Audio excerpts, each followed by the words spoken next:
I'm 26F, and this story starts when I was 18, just a few months into college. I grew up in a strict, religious household. My parents had rules for everything: curfews, clothing, even the books I could read.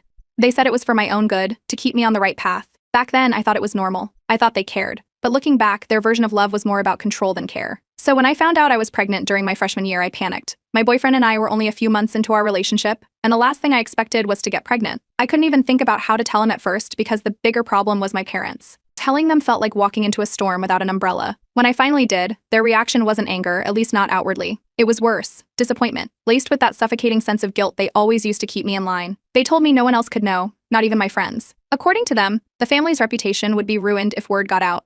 They assured me they'd help me through it, though, as long as I followed their plan. They promised everything would be okay. Their plan? Have the baby in secret, let them take care of her while I finished school, and then, when I was ready, I could step back into the role of being her mother. It sounded like a lifeline at the time, so I clung to it. I stopped seeing my friends, dropped out of my campus clubs, and stayed home under the guise of being sick. I didn't realize it at the time, but they were isolating me, cutting off any potential support outside of them. When I went into labor, my parents didn't let me choose the hospital. They picked one in a neighboring town where no one would recognize us. My mom was in the delivery room with me, not because I wanted her there, but because she insisted. She held my hand but controlled everything else, from what I could eat afterward to who was allowed to see the baby. I gave birth to a baby girl. She was perfect: tiny fingers, soft dark hair, and the loudest little cry you can imagine. But I barely got to hold her before they whisked her away. My parents said they were helping, making sure she was taken care of while I rested. At the time, I was too exhausted to fight back, but even then, something didn't feel right. The next few weeks were a blur. I wasn't allowed to feed her or make decisions about her care. My mom started referring to herself as Grandma Mom, joking about how she'd be filling in while I focused on getting my life back on track. At first, I brushed it off, but the way she said it, almost like she believed it, made my stomach twist. Then came the paperwork. My dad handed me a stack of forms, explaining they were for the baby's birth certificate and hospital records. I didn't read them carefully. I trusted them. Why wouldn't I? They were my parents. I signed everything where they told me to and handed it back without a second thought. One morning, about 3 weeks after I brought her home, I woke up to an empty crib. At first, I thought my mom had taken her for a morning feeding. But when I came downstairs, my parents were dressed like they were heading out for the day. They told me they were taking her to a friend's house so I could rest. I don't know why, but I didn't push back. Maybe I was still in that fog of exhaustion and trust. But hours turned into days, and my daughter didn't come home. When I finally demanded answers, my parents sat me down at the kitchen table like they were breaking bad news to a child. They said they had done what was best for everyone. They had arranged for her to be adopted by a family from our church, a couple who couldn't have children of their own. They said I was too young, too unstable, and that my baby deserved better than what I could give her. I screamed, I begged, I threatened to call the police. That's when they showed me the paperwork I'd signed, the one that supposedly gave up my parental rights. My dad said, "You agreed to this. You just didn't realize it at the time." For weeks, I fought them. I even tried reaching out to the church, but no one would tell me where the adoptive family lived. It felt like every door was shut, every road blocked. By the time I turned 19, I realized I wasn't getting her back. I finished college as fast as I could, moved out, and cut off contact with my parents. The grief never really went away, but I tried to build a life for myself. I moved to another state, met my husband, and now I have 2 kids, a 3-year-old boy and a 1-year-old girl. My husband knows what happened, but it's not something I like to talk about. Then, out of nowhere, my parents reached out. A letter in the mail, addressed to me like nothing had happened. They want to meet their grandkids. They're acting like we just drifted apart, like there's no reason for the giant canyon between us. My relatives are pressuring me to forgive them, saying they're old now, and they regret what they did. But how do you forgive something like that? Update 1. And after their letter arrived, I couldn't stop thinking about it. Every time I looked at my kids, I felt a knot in my stomach. My husband saw how distracted I was and suggested I meet with them. Not to forgive them, but to get answers. We decided a neutral location was safest, so I reached out and told them to meet me at a small cafe about halfway between us. I arrived first. The place was quiet, the kind of spot where no one would overhear a personal conversation. My parents walked in together, looking almost normal, like the kind of grandparents you'd see in a park feeding ducks. My mom smiled cautiously, but my dad's face was unreadable. They sat down, and after some awkward silence, my mom started talking. She said they had only done what they thought was best. They brought up my age at the time, how I was barely an adult and not ready to raise a child. My dad chimed in, reminding me that I hadn't even been able to afford diapers without their help. I didn't let them finish. I reminded them of their promises. They had told me they'd help me, that we'd figure it out together. I said they manipulated me into signing papers I didn't understand. They tried to brush it off, saying I must have misunderstood, but I could see the cracks in their composure. My dad's voice got sharper, and my mom's hands started trembling.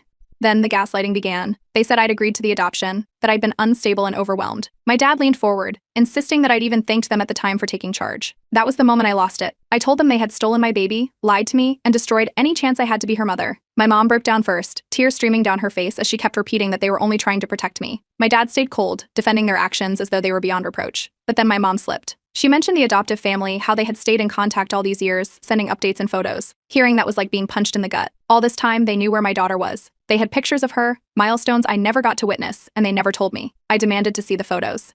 My dad immediately shut it down, saying it would reopen old wounds and wasn't healthy for me. My mom looked like she wanted to argue but stayed silent, glancing nervously at him. That was the final straw. I told them they'd never meet my kids unless they showed genuine remorse and told me everything, the whole truth about what they did and why. My dad scoffed, calling me dramatic, but my mom reached for my hand, saying she wanted to make things right. I pulled away, told them I was done, and left. The fallout started almost immediately. Relatives began calling and texting, accusing me of being ungrateful and cruel. My aunt said my parents were heartbroken and that I should be ashamed of myself for keeping their grandchildren away. One cousin even suggested that I was holding onto a grudge just to punish them.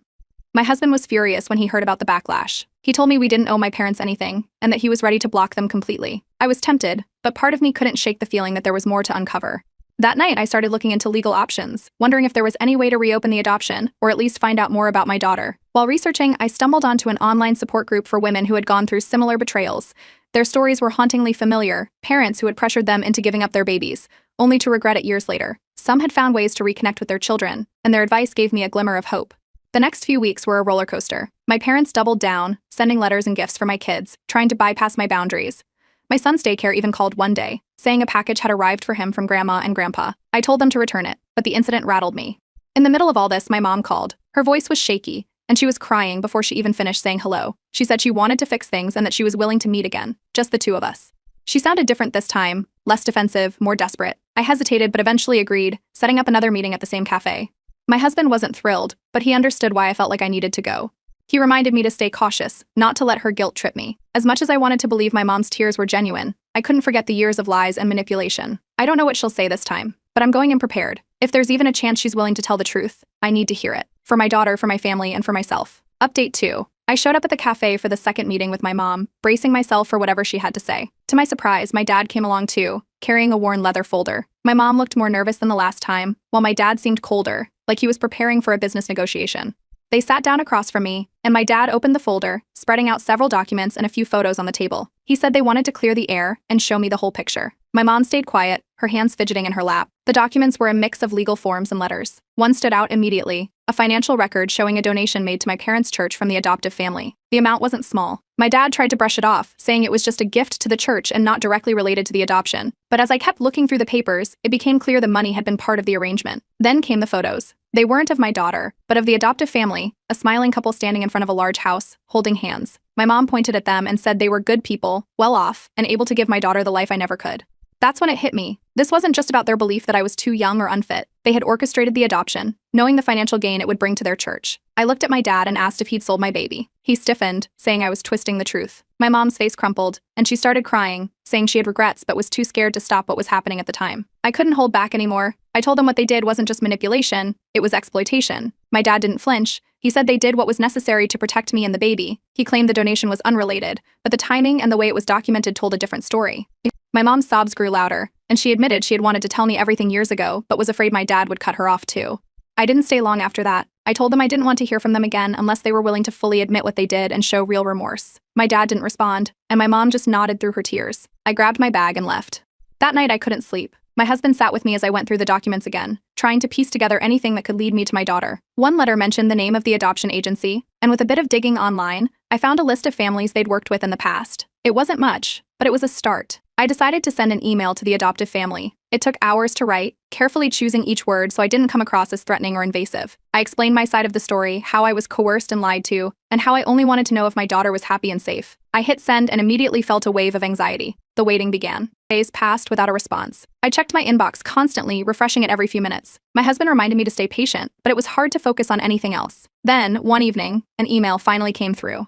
The adoptive parents wrote back cautiously. They said they'd had no idea the adoption wasn't fully consensual and were deeply sorry for the pain I'd experienced. They confirmed my daughter was happy and healthy, but they were hesitant to share too much, wanting to protect her stability. They offered to send a recent photo and keep me updated on her life, but they made it clear they weren't ready to facilitate direct contact yet. I opened the photo attachment, and my heart stopped. She was 8 now, her dark hair pulled into a ponytail, and her smile was so bright it lit up the picture. She looked so much like me when I was her age. I stared at the photo for what felt like hours, trying to memorize every detail of her face.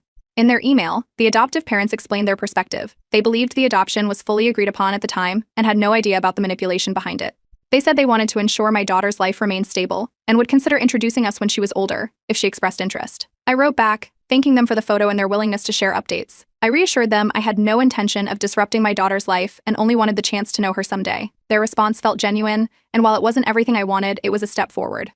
For the first time in years, I felt a sliver of hope. Even though my parents had betrayed me, I was beginning to rebuild the connection they tried to erase. My daughter was out there, happy and loved, and now I had a small window into her world. It wasn't enough, but it was a start. Update 3. Not long after I received the email and photo from my daughter's adoptive parents, things took an ugly turn. Somehow, my parents found out about my contact with the adoptive family. At first, it was subtle, passive-aggressive comments sent through relatives and vague messages implying I was stirring up trouble, but it quickly escalated. My aunt called me one evening to tell me my parents had been going around their church, telling people that I was unstable and had been harassing them. They painted a picture of a bitter, ungrateful daughter who was trying to ruin their lives out of spite. My dad claimed they had been nothing but supportive and that I was twisting the truth to make them look bad. The worst part? Some of my relatives believed them. Soon after, my husband got a call from his brother, who mentioned that our parents were trying to get our address. Apparently, they told him they just wanted to deliver gifts for our kids. Thankfully, my brother-in-law knew better and didn't give them any information. But it didn't stop there. The daycare called me a few days later. Someone claiming to be the kids' grandparents had tried to show up, asking to see them. The staff, already aware of the situation, refused to let them in and immediately contacted me.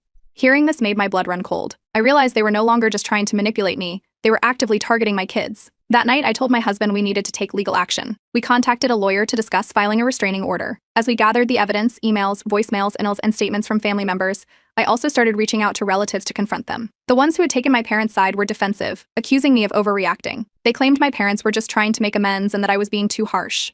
But not everyone sided with them. A cousin I hadn't spoken to in years reached out privately, saying they'd always suspected something wasn't right about my parents. They shared stories from their childhood, moments where they had seen my parents' controlling behavior but hadn't felt they could speak up. Their support was unexpected but reassuring, especially when the family seemed so divided. Filing the restraining order was a lengthy process, but it was worth it. My lawyer helped me submit the paperwork, and we included the incident at the daycare as part of the evidence. While waiting for the court's response, I had to sit down with the daycare staff again to implement tighter security measures. We added a password system for pickups and made sure the staff knew exactly who was authorized to be near my kids. The stress started to take a toll. I couldn't sleep, and even the smallest noises around the house would make me jump. But in the middle of all this, the adoptive family sent me another update. They mentioned that my daughter had started asking questions about her birth family. It was mostly curiosity. She wanted to know if she looked like me, if I liked the same things she did. The adoptive parents seemed more open to future conversations and even suggested we could have another photo exchange soon. Hearing that gave me a much-needed boost of hope. While my parents were spiraling, the bond with my daughter, however small, was beginning to grow. I shared this news with my husband, who reminded me to focus on what mattered most, protecting our kids and slowly building that connection with my firstborn. But my parents weren't done. One afternoon, I heard a knock at the door. When I checked the peephole, there they were, standing on my porch with a box of what looked like toys. My stomach dropped. I didn't answer the door, but instead called the police. By the time the officers arrived, my parents were still there, arguing with my husband, who had gone outside to tell them to leave. The police took statements from us and warned my parents to stay away, reminding them about the restraining order. After that, things calmed down, at least on the surface. My parents stopped trying to contact me directly, but the smear campaign continued. I had to block several relatives on social media, and even considered changing my phone number. Despite everything, my support system grew stronger. Friends, a few understanding family members, and even neighbors rallied around us, offering help and reassurance. Through all of this, my resolve only hardened.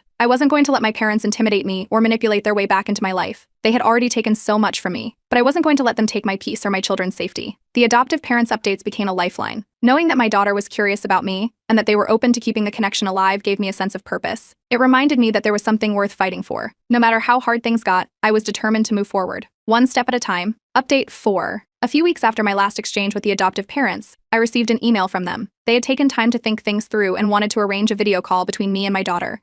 They suggested framing the call as a casual conversation with a family friend to avoid overwhelming her. They wanted to test the waters before introducing me as her biological mother. Reading the email left me both excited and terrified. The call was set for a Saturday afternoon. In the days leading up to it, I spent hours preparing, going over what to say, practicing how to keep the conversation light and natural. My husband reassured me that just being myself would be enough, but I couldn't shake the fear of saying the wrong thing. When the time came, I logged into the video call. My heart raced as the screen connected, and there she was, my daughter. Her hair was pulled back into a messy ponytail, and she was sitting on the edge of her seat, glancing shyly at the screen. The adoptive parent sat beside her, smiling warmly and encouraging her to say hello. The call started slow, with simple questions about her favorite hobbies and school. She was shy but polite, answering in short sentences. I made sure to keep the tone light, mentioning how I liked the same books she did and asking about her favorite games. Slowly, she began to open up, showing me a drawing she'd made earlier that day. The entire call lasted about 15 minutes. It felt both incredibly short and like the longest, most emotional conversation I'd ever had. When it was time to say goodbye, her adoptive parents thanked me for respecting their boundaries and promised to stay in touch. As the screen went dark, I sat there, overwhelmed by the mix of hope and sadness. It was a step forward, but I couldn't help wishing for more time. Later that evening, my son, who's 3, overheard me talking to my husband about the call. He asked me who I'd been talking to, and when I hesitated, he followed up with, "Was that my other sister?" His curiosity caught me off guard. I realized it was time to explain things in a way he could understand. I told him that he did have another sister, but she lived with another family. He seemed satisfied with my simple explanation and went back to playing with his toys. The video call strengthened my resolve. Seeing my daughter, even through a screen, made me more determined to maintain contact and build a relationship over time. But my parents' retaliation came quickly. They somehow found out about the call, and the threats started pouring in. I began receiving emails and voicemails accusing me of destroying the family and spreading lies. They made it clear they weren't going to let this go quietly. I forwarded the messages to my lawyer, who formally notified my parents of the restraining order's terms. I wasn't taking any chances. My cousin, the one who had supported me earlier, stepped in again, sharing screenshots of group texts from our extended family. In those messages, my parents painted me as a vindictive daughter who was cutting them off for no reason. The cousin called them out, revealing the truth about their manipulative behavior. The church community where my parents were well known got involved, too. I started receiving hateful messages from people I didn't even know, accusing me of being cruel and ungrateful. It was frustrating and exhausting, but I focused on the people who believed me. My husband, close friends, and a few supportive relatives kept reminding me that I didn't owe my parents anything. In the midst of all this, the adoptive parents reached out again. They reassured me that my parents hadn't contacted them or tried to interfere with my daughter. That was a relief, though I couldn't help worrying about what my parents might try next. During the same conversation, the adoptive parents cautiously mentioned the possibility of an in-person meeting in a few years if my daughter expressed interest. They made it clear they wanted to take things slow, but the fact that they were even open to the idea felt like a victory. Despite the chaos with my parents, I found myself feeling hopeful about the future. The connection with my daughter was small but growing, and the adoptive parents seemed genuinely committed to keeping that door open. It was far from a perfect situation, but it was a start. I could see a path forward, one where my daughter might one day know the truth about what happened and understand that I never stopped thinking about her. For now, I'm focusing on protecting my family and taking things one step at a time. The road ahead won't be easy, but I'm ready to face it. Update 5. I thought things had settled after the last incident, but my parents weren't done. One morning, I got a call from the daycare director. My parents had shown up, claiming to be my kids' grandparents and demanding to see them. The staff, already aware of the restraining order, refused to let them in and called me immediately. Hearing this made my blood run cold. They'd crossed a line I couldn't ignore. I contacted the police right away to file another report. This time, I included all the previous incidents, their unannounced visits, harassing messages, and now this. My lawyer advised me to strengthen the case by filing for a more permanent protective order. Meanwhile, I worked with the daycare to implement stricter safety measures, including a password system for pickups. Every authorized person on the list was given a unique code, and the staff was instructed to double-check IDs for anyone unfamiliar. The fallout within the family was immediate. More relatives came out of the woodwork, accusing me of overreacting and driving a wedge between my parents and their beloved grandchildren. The guilt tripping reached new levels. One relative claimed my parents were heartbroken and that I was being unnecessarily cruel by not letting them have a relationship with my kids. But not everyone took their side. An older aunt I hadn't spoken to in years called me out of the blue. She admitted she'd always suspected my parents were controlling and manipulative, even when I was a child. She apologized for not stepping in sooner, saying she didn't feel it was her place at the time. Her support was unexpected but welcome, especially during a time when most of the family seemed determined to paint me as the villain. In the middle of this chaos, the adoptive parents reached out again. They let me know that my daughter had been asking more questions about her birth family. She wanted to know what I looked like, what kind of music I liked, and whether we had anything in common. Hearing that warmed my heart. The adoptive parents suggested we start with another video call to see how she felt before discussing the possibility of an in-person meeting. I agreed immediately. The second call went even better than the first. My daughter was more relaxed this time, smiling more and even laughing at a joke I made about a favorite cartoon we both loved. She showed me her favorite stuffed animal and talked about a school project she was excited about. The call was short, but every minute felt like a gift. Afterward, the adoptive parents thanked me for being patient and understanding, saying they could see how much I cared. Meanwhile, my parents were planning their next move. A letter arrived at my lawyer's office, threatening legal action to gain visitation rights to my kids. They claimed I was denying them access to their grandchildren without cause. My lawyer quickly shut it down. In my state, grandparents don't have automatic visitation rights, especially not when a restraining order is in place. Their case was baseless, but the attempt only reinforced how far they were willing to go to regain control. That was the last straw. I decided to write a letter to my parents, not to reconcile, but to close the door on this chapter of my life once and for all. I detailed everything they had done, from manipulating me into signing away my parental rights to the harassment and lies that followed. I told them how much pain they'd caused and made it clear they would never be part of my life or my children's lives again. I didn't hold back, but I also didn't leave room for further argument. It was final. After sending the letter, I focused on moving forward. I started looking into age-appropriate therapy resources for my kids, wanting to ensure they had the tools to process any confusion or conflict in the future. I didn't want to burden them with the full story, but I also wanted them to feel safe and supported.